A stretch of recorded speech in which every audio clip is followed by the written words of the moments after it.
Welcome back mga kaaldab. Ito yung kaninang pina-update natin sa video sa Pampanga mga kaaldab, na kung saan nga po nagkaroon ng interview si Alden. Yung Pinoy Christmas mga kaaldab. Year 2. Ito po yung napanood o yung pinakita ko po sa inyo na video mga kaaldab. Pasensya na po kayo kung ito lang po yung video na gagamitin natin. Medyo kumbaga para lang isang ano na lang po papaliwanag natin. Hindi na tayo kukuha pa ng mga video na iba. Kumbaga dito na lang po tayo po focus, di po ba? Na sa mga magtatanong, lahat-lahat po ay sasagutin po natin. Una mga kaaldab, yung mga nangyayari ngayon sa Instagram, sa Twitter, sa Facebook, lahat po yan mga kaaldab, fake news lang. Huwag po kayo maniniwala.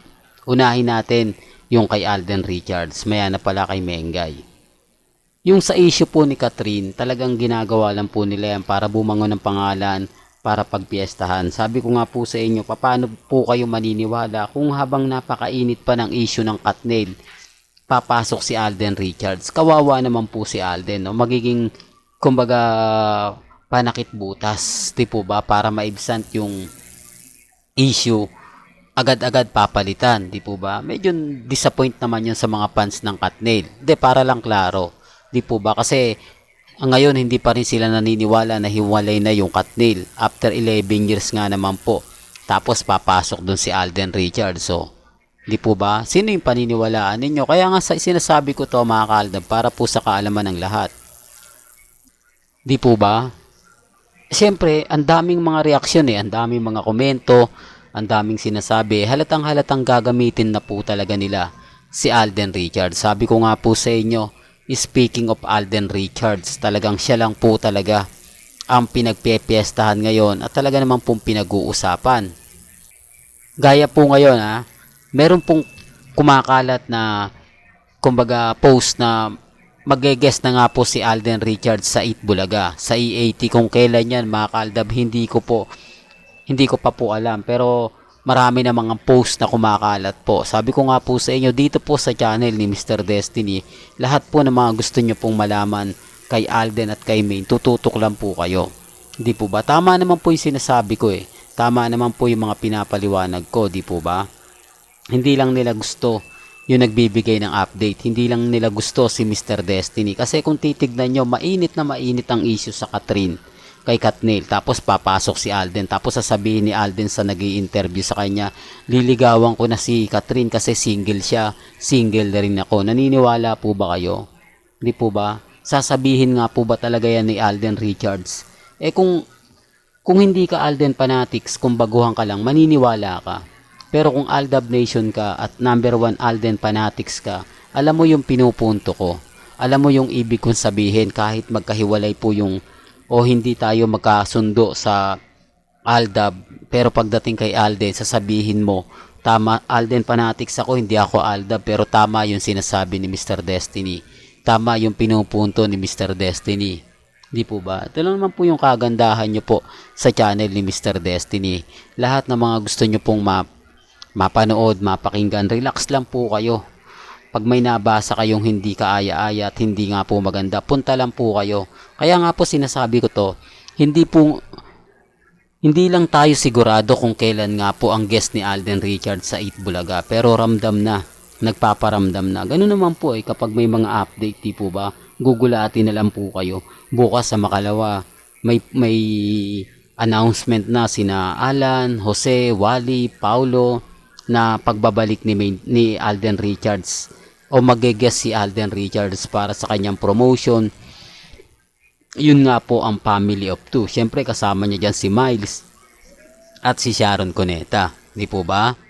Pero bago tayo magpunta kay Maine Mendoza ngayon, kung bago ka lang sa channel na to at isa kang true-blooded Aldab Nation na nagmamahal kina Mengay at Isoy, tama po ang channel na pinuntahan mo, kaya consider na po kitang bagong subscriber at huwag mong kalimutang i-share ang mga video po natin sa mga mami, sa mga titas at sa mga senyor.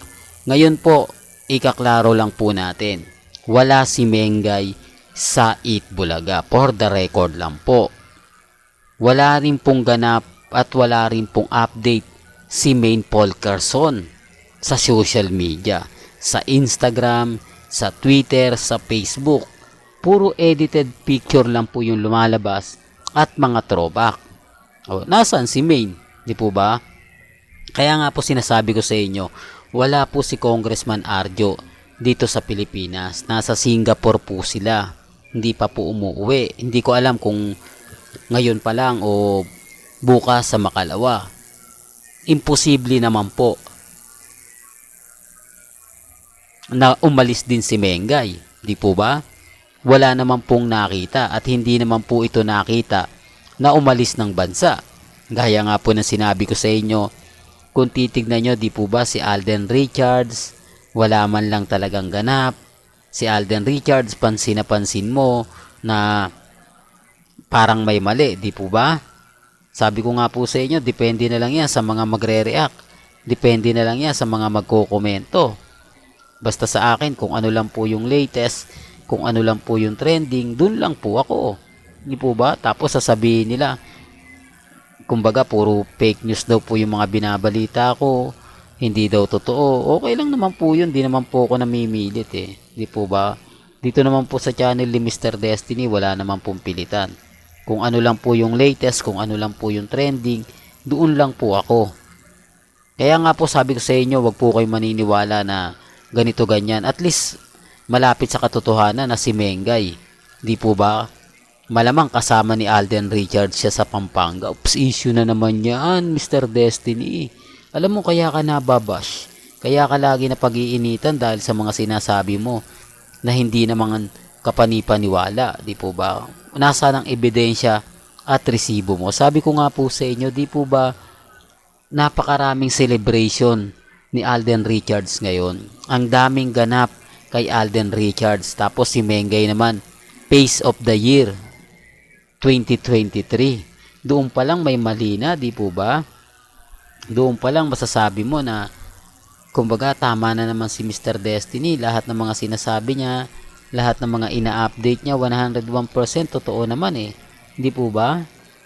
Kaya lang syempre, pag ako nagbibigay ng balita, maraming nagre-react. Kapag sila, okay lang.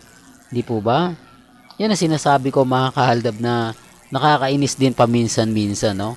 Kapag ako nagbibigay ng update, hahanapan talaga ako ng resibo. Lahat-lahat, titignan nila, lahat ng lahat. Kumbaga, pero pag sila magtatanong, ako Mr. Destiny, fake news ka. Di po ba? Kailangan, sabi ko nga po sa inyo, depende lang to sa mga magre-react eh. Depende na lang to sa mga taong gigil na gigil, inis na inis, di po ba? Kaya lang syempre wala po ako sa posisyon para ipilit yan ha. Ang sa akin lang naman po mga kaaldab, kung ano lang po yung latest, doon lang po ako. Sa mga hindi naniniwala, nire-respeto ko po kayo at ginagalang, di po ba? Yun naman po yung kagandahan nyo sa channel ni Mr. Destiny. Kung ano lang po yung latest, kung ano po yung trending, doon lang po tayo. Wag po kayong maniniwala basta-basta sa mga sinasabi at pahayag ng iba. Ang importante lang naman po kasi mga kaaldab, kung ano yung latest, kung ano yung trending, doon lang po tayo. Kahit anong sabihin po nila, wag po kayong padadala.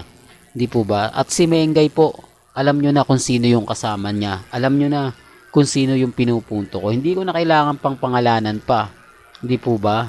Dahil alam nyo naman po kung sino yung tinutumbok ko at kung sino yung sinasabihan ko, di po ba? Relax lang, maging matatag lang po kayo. Chill-chill lang tayo mga kaaldab, maging kampante, maging matatag. Darating naman po yung point, tayo naman po yung panalo eh, di po ba? Tayo pa rin yung wagi, lalo na po ngayon na hawak po natin ang sitwasyon.